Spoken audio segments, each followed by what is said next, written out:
اس لیے دوستو گھر کو جنت کا نمونہ بناؤ، گھر کو جنت کا نمونہ بناؤ، بیویوں کے ساتھ اچھا بہیو کرو، برتاؤ کرو، حسن سلوک کرو، ان کو دین سکھاؤ، ان کو دین سمجھاؤ، بزرگان دین کی مجلسیں ان کو سناؤ، آڈیو بہت سے بیانات ملتے ہیں، بہت سے بیانات لائیو ہوتے ہیں، ان کو سناؤ تاکہ یہ اندر سے موٹیویٹ ہو۔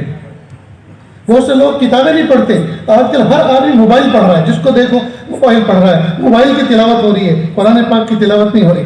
دوستو ہم بہت بڑا نقصان کر رہے ہیں۔ آپ کتابیں پڑھیں اور بزرگوں سے پوچھ کر، علماء سے پوچھ کر کتابوں کا سلیکشن کر کے ایک چھوٹی سی ہوم لائبریری بنائیں اور روزانہ اس کتاب میں سے کچھ نہ کچھ فکرے پڑھ کر بچوں کو سنائیں۔ اب کوئی کہے کہ جی یاد نہیں رہتا، یاد رہے نہ رہے کوئی بات نہیں، پڑھے ضرور۔ دیکھو پچھلے سال آج کے دن شام میں آپ نے کیا کھایا تھا، کسی کو یاد ہے؟ نہیں یاد، لیکن کھائے تو اس سے خون بنا، خون سے انرجی بنی، انرجی سے جسم کا فنکشن ڈیولپ ہوا، اس سے انکار ہے؟ نہیں۔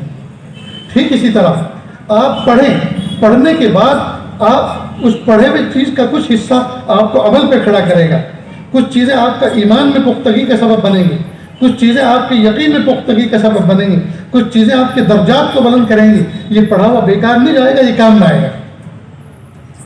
سمجھ گئے دوستو؟ تو گھر کو جنت کا نمونہ بنائیں۔